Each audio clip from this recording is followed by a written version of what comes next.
Well, thank you for staying with us on the scoreboard at Bernard_Sports, at Kshege_Sports, and at Bungay Wilfred is where our Twitter handles are at. I see your comments. I'm very happy with them. They're very encouraging to the World Cross Country team. I would like to introduce you now to a legend who we will be talking to. His name is Daniel Komen. You may not remember him very well, but this man has a string of gold medals to his name, including at the World Championships in Athens in the 5,000 meters. He was a Commonwealth Games winner in Kuala Lumpur in the 5,000 meters. He was the African Champions gold medalist in 1998 in Dakar.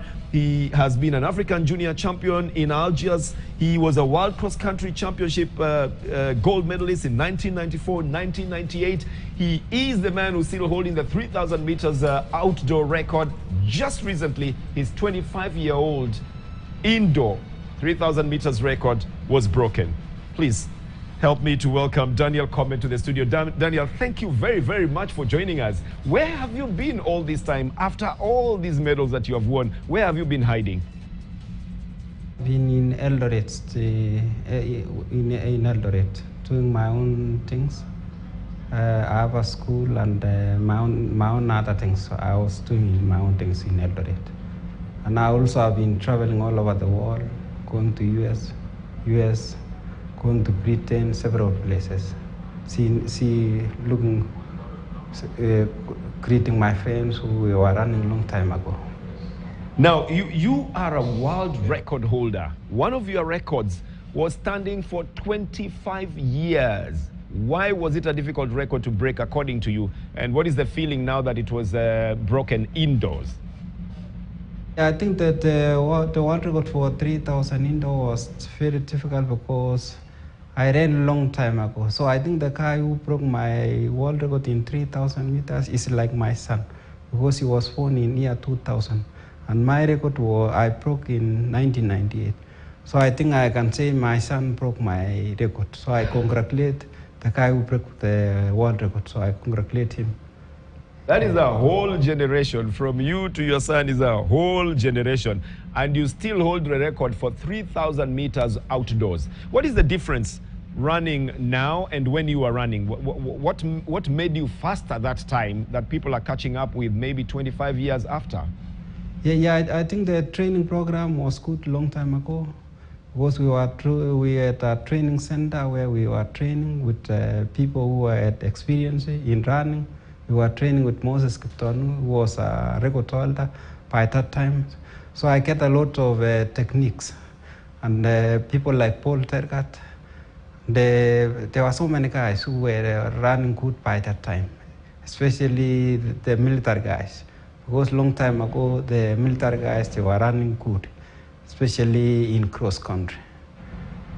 Yeah, the military guys, you're talking about the people from the, of course, he's talking about the people from the army. John Ngugi was in the forces. He was a 5-time World Cross Country champion. Paul Tergat as well, still in the forces, 5-time World Cross Country champion.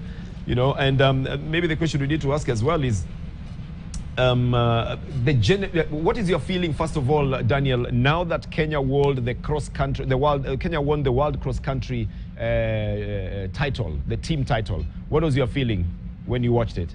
Feeling good because I was in Team Kenya 1994, where we won all the medals. So I think the thing which made this team this time won a lot of medals was training program was good, and the head coach Kirwa had people like Benjamin Limo and Shem Kororia who understand about cross country. They have been run cross country. So I think the since 2011, I think Team Kenya, they had problem with working as a team. So I think now they ran as a team. They work as a team for at least 10 years.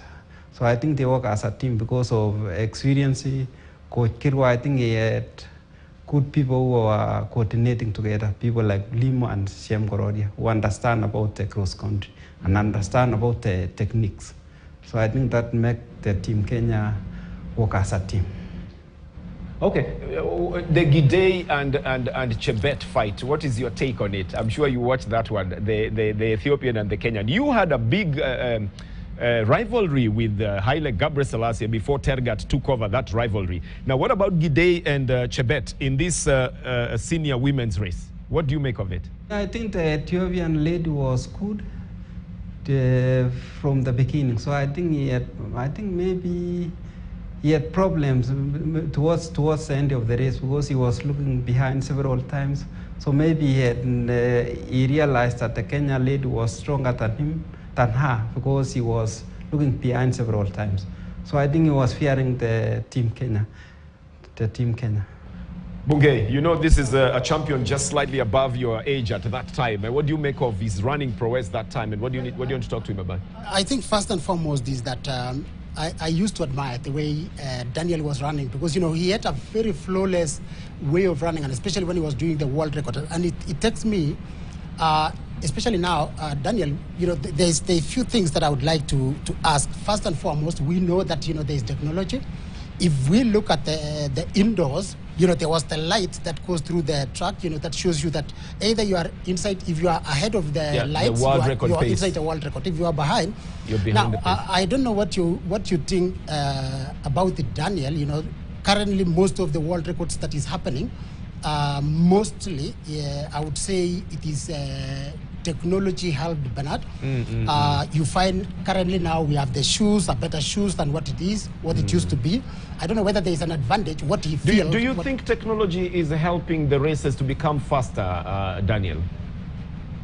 The technology improved about running, because if we were using those technology a long time ago, I think maybe I could be running like 7:15 for the 3,000 meters. And then the 5,000, maybe we could be even running 12:30. Because of now, long time we were using, I was running with my colleagues, so sometimes when he make a mistake, so everything will be in problem. But now, if you follow technology, I think it will give you the right thing throughout. If we could be using those technology, I think we could even be running better than today. Well, but if you were breaking the record 25 years ago without technology, if you had technology then you would have been flying now. You'd not even have been running. You and Said Awita of Morocco are the only two people who had broken the 3.5-minute barrier, especially in the 1,500 meters. 1,500 meters, again, used to be a Kenyan race as well. What do you make of that now and the way people are running at the moment? Yeah. I think Kenya runners, I think most of them, they have concentrated about marathon. And a long time ago, the way we were running good is because we were doing cross country. But nowadays, you get most of the Kenyans, they go straight away to marathon. If you see somebody like Eliud Kipchoge is running good because he graduated from junior to senior, from senior to marathon, from 5,000 to marathon. So I think Kenya needs to follow the footsteps of Kipchoge, so that we improve our timing in all of the events, even marathon, cross country, and some road races.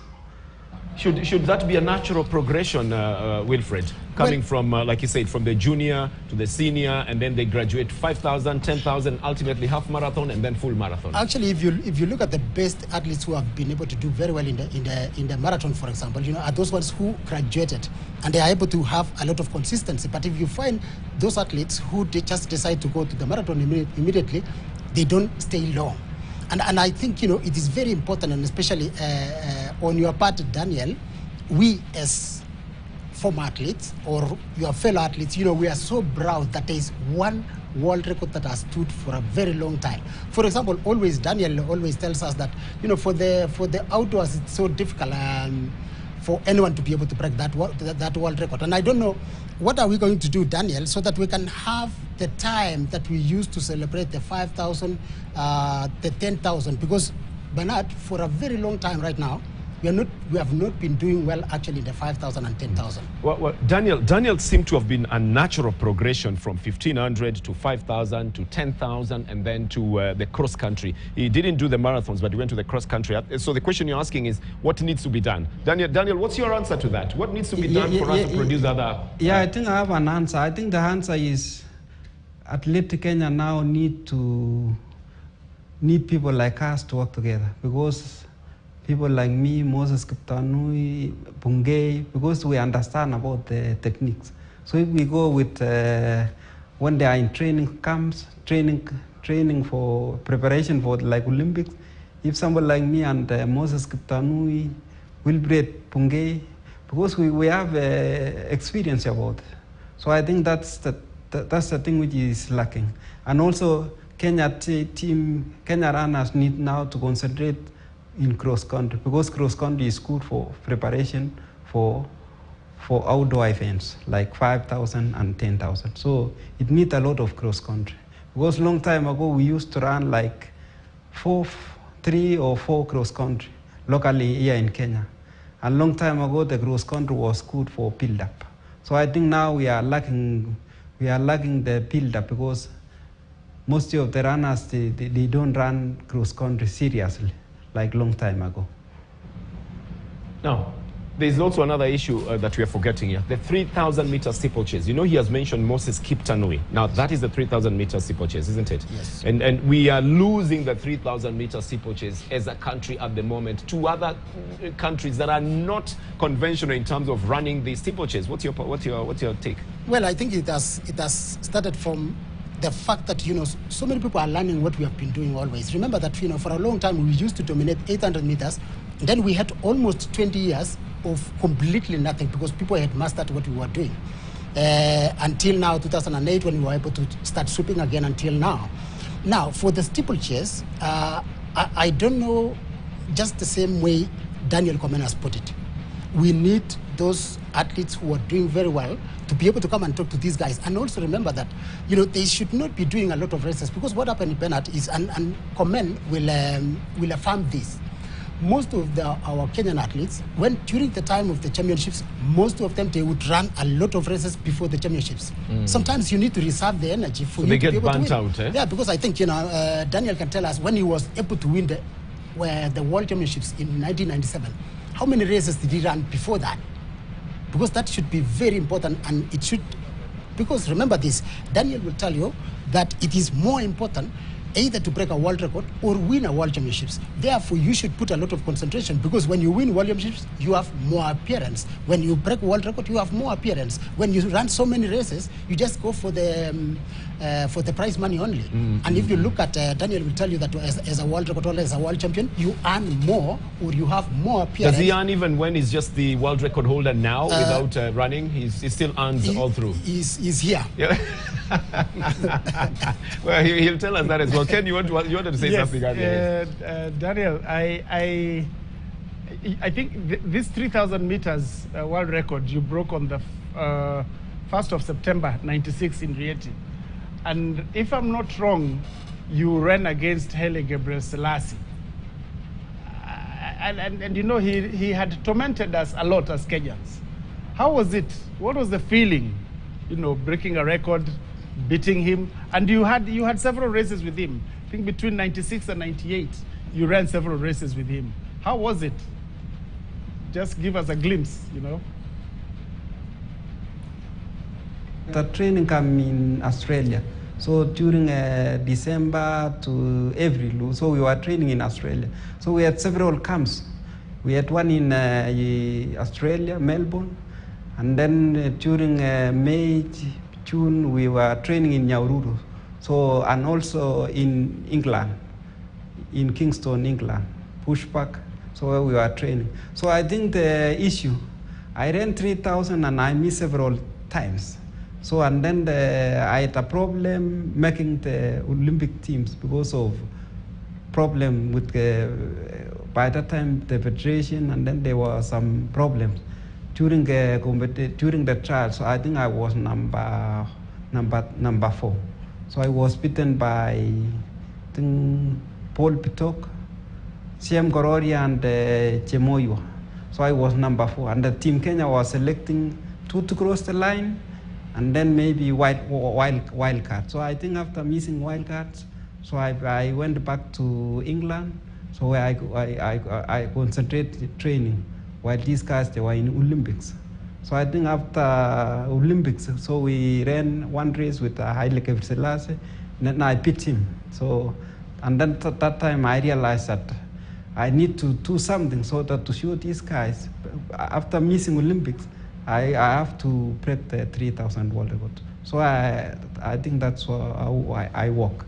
And I was running with sprint middle runners during training. People like William Tanu, Lavan Rotich, and Vincent Malakwin, David Kipto. So I was doing a lot of speed with these guys.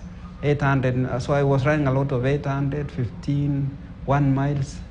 So I think that made me to break the 3,720. Wow.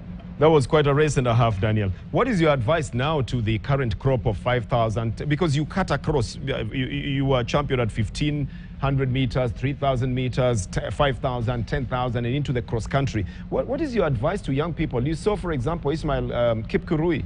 I think he just won 3,000 meters race, is it yesterday? Just after Bathurst in Australia, after winning in the cross country. He won the 3,000 meters race as well. What is your advice? Is that a good progression? You can move from this to the other quickly enough and win the races at that time? Yeah, I think that's a good progressive.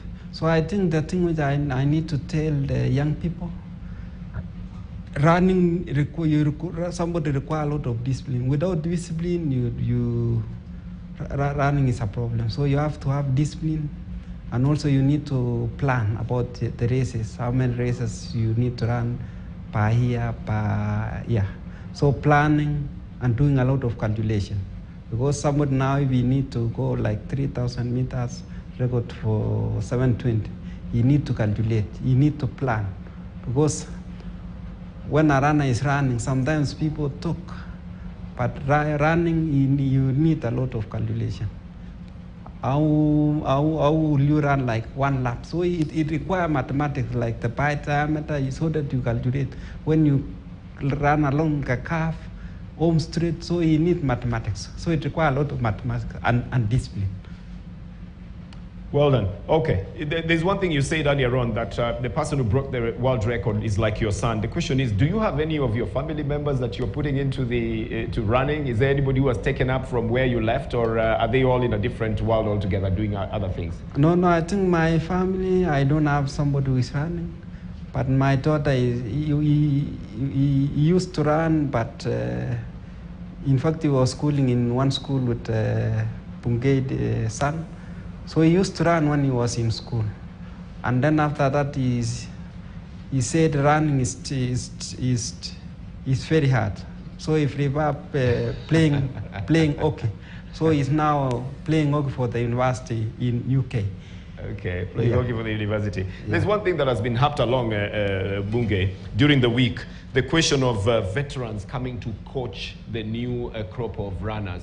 But given the fact that Kenya has champions all the way from 800 meters to 1,500 to 3,000 meters to 10,000, is it possible to take past champions, because there are a number of them, past champions in all those races, to come and coach, you know, one team of runners who are running those different races? Well, I think look, in the history of Kenya, there are few top athletes that have been able to transition and come and coach, except maybe someone like Patrick Sang, who is actually, he was a silver medalist in the Olympics and is a very good coach.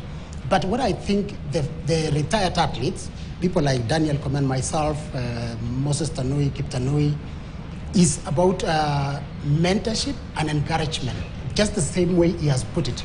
That during the training camp, you know, they should be inviting maybe one athlete to come and say how they were able to do it. Because most important thing, Bernard, is, you know, you are like myself. I was inspired by Wilson Kipketer, who is my first cousin. Which Kipketer? Who moved to Denmark. The Danish Wilson Kipketer, the former 800 meters world record holder. Yes, exactly. You know, it was far much easier for me, you know, because when he comes home, he talks to me and all that.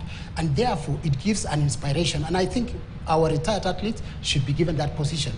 However, I would like, Bernard, you know, just to ask Daniel one more question, only one. Okay. And this is very important. The reason why most people, they ask me, Wilfred, when an athlete is going to break a world record, I was unfortunate, I never broke a world record, except the 4x800 meters world record that we still hold. But I've been asked, and I know our viewers would like to know from a comment that, did you know when you are going to the race that you are going to break a world record? Or when did you know that you are breaking the world record? Maybe even in the process of running. Is it planned, or is it something you feel, or what happens when you're breaking a world record? Yeah, I think sometimes you feel it. When you training is okay, you feel it. You feel it like you are going for it. Because when I was going for the 3,000, I think Kipketa was running 800, so he equalized the 800 meters in reality. And then after 20 minutes, I was running the race. And then I was feeling that if Kipketa has equalized, so let me go for it. So I was feeling. So sometimes you feel in your body, if the training is okay, you feel everything is okay. All right. So occasionally your body is just feeling right for that moment. It's probably feeling at the top of it all, and you decide you're going to break the record. Okay, Daniel, thank you very much. We need to move to other things as well, but I know that you are an ardent football fan. I think we have watched a couple of matches with you before in the local scene, and you are interested a lot in what was going on in the Kenyan Premier League. Are you still interested? Because we've got some results, some graphics as well. Do you still watch the games? Yeah, I still follow Kenya. Yeah, I still follow. Okay. Yeah, I still follow football. Yeah, Kenya and all and Europe. And around the world as well. Let's take a look at what's going on. We've got some fixtures of what's going on over the weekend. Ken, you have them? Yep. We have a number of fixtures happening. Apart from football, we have the AK meet at Nyayo. Yes, that is going to be this weekend. Really, really yes, big. yes. And remember, like we said earlier, it's now high stakes. Some events are